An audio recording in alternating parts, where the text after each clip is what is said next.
Acts chapter 22. Paul recounts the story of his conversion and also tells of seeing Jesus in a vision. He is accorded some privileges as a Roman citizen. Men, brethren, and fathers, hear ye my defense which I make now unto you. And when they heard that he spake in the Hebrew tongue to them, they kept the more silence. And he saith, I am verily a man which am a Jew, born in Tarsus, a city in Cilicia, yet brought up in this city at the feet of Gamaliel, and taught according to the perfect manners of the law of the fathers, and was zealous toward God, as ye all are at this day.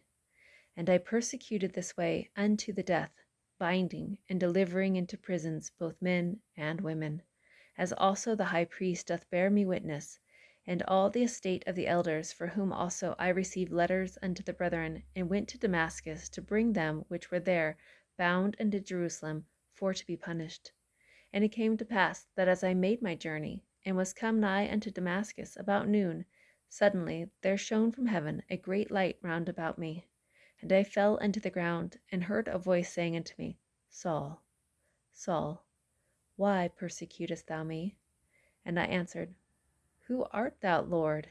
And he said unto me, I am Jesus of Nazareth, whom thou persecutest. And they that were with me saw indeed the light, and were afraid, that they heard not the voice of him that spake to me. And I said, What shall I do, Lord? And the Lord said unto me, Arise, and go into Damascus, and there it shall be told thee of all things which are appointed for thee to do. And when I could not see for the glory of that light, being led by the hand of them that were with me, I came into Damascus, and one, Ananias, a devout man according to the law, having a good report of all the Jews which dwelt there, came unto me and stood, and said unto me, Brother Saul, receive thy sight. And the same hour I looked up upon him. And he said, The God of our fathers hath chosen thee, that thou shouldest know his will, and see that just one, and shouldest hear the voice of his mouth. For thou shalt be his witness unto all men of what thou hast seen and heard. And now, why tarriest thou? Arise, and be baptized, and wash away thy sins, calling on the name of the Lord. And it came to pass that when I was come again to Jerusalem, even while I prayed in the temple, I was in a trance, and saw him saying unto me, Make haste, and get thee quickly out of Jerusalem, for they will not receive thy testimony concerning me. And I said, Lord, they know that I imprisoned and beat in every synagogue them that believed on thee. And when the blood of thy martyr Stephen was shed, I also was standing by, and consenting unto his death, and kept the raiment of them that slew him. And he said unto me, Depart, for I will send thee far hence unto the Gentiles. And they gave him audience unto this word, and then lifted up their voices, and said, Away with such a fellow from the earth, for it is not fit that he should live. And as they cried out, and cast off their clothes, and threw dust into the air, the chief captain commanded him to be brought into the castle, and bade that he should be examined by scourging, that he might know wherefore they cried so against him. And as they bound him with thongs, Paul said unto the centurion that stood by, Is it lawful for you to scourge a man that is a Roman, and uncondemned? When the centurion heard that, he went and told the chief captain, saying, Take heed what thou doest, for this man is a Roman. Then the chief captain came and said unto him, Tell me, art thou a Roman? He said, Yea. And the chief captain answered, With a great sum obtained I this freedom. And Paul said, But I was born free. Then straightway they departed from him, which should have examined him. And the chief captain also was afraid, after he knew that he was a Roman, and because he had bound him.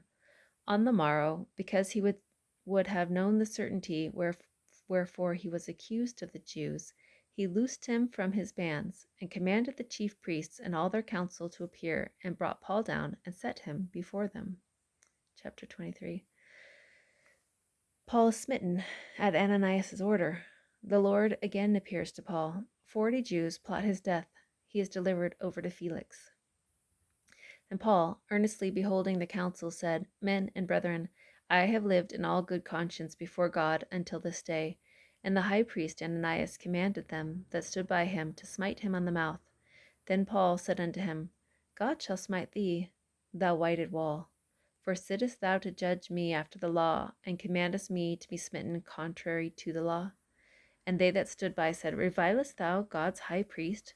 Then said Paul, I wist not, brethren, that he was the high priest, for it is written, Thou shalt not speak evil of the ruler of thy people.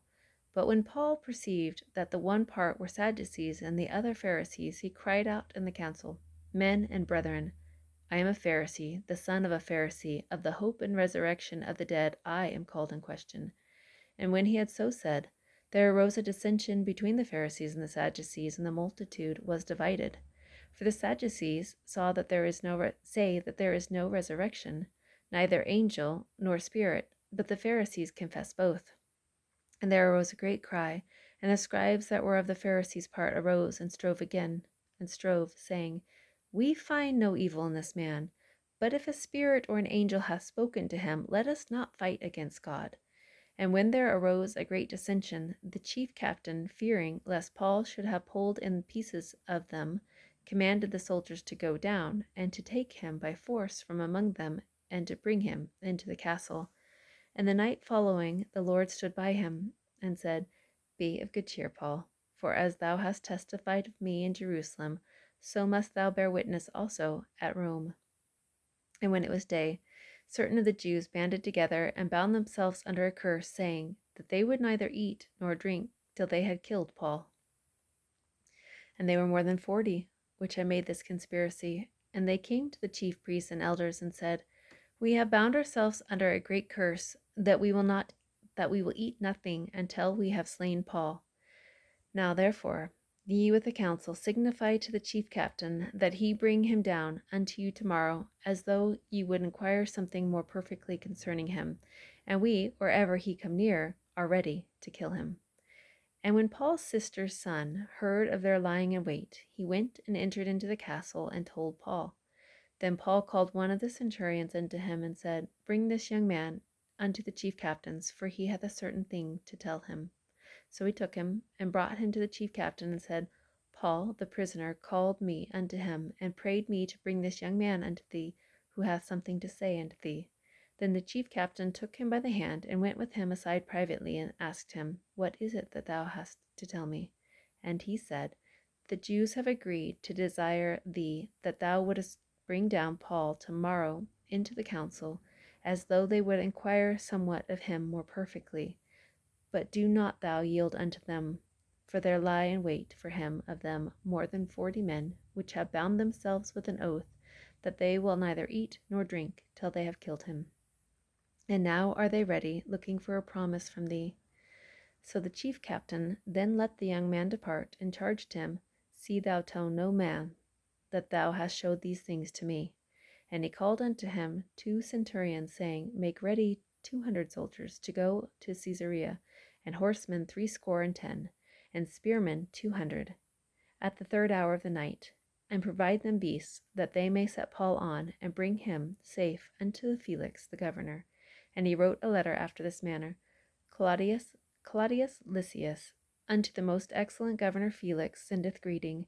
This man was taken of the Jews, and should have been killed of them. Then came I with an army, and rescued him, having understood that he was a Roman. And when I would have known the cause wherefore they accused him, I brought him forth into their council, whom I perceived to be accused of questions of their law, but to have nothing laid to his charge worthy of death or of bonds. And when it was told me how that the Jews had laid wait for the man, I sent straightway to thee, and gave commandment to his accusers also to say before thee what they had against him. Farewell. Then the soldiers, as it was commanded them, took Paul and brought him by night to Antipatris. On the morrow they left the horsemen to go with him, and returned to the castle, who, when they came to Caesarea and delivered the epistle to the governor, presented Paul also before him. And when the governor had read the letter, he asked of what province he was, and when he understood that he was of Cilicia, I will hear thee, said he, when thine accusers are also come. And he commanded him to be kept in Herod's judgment hall.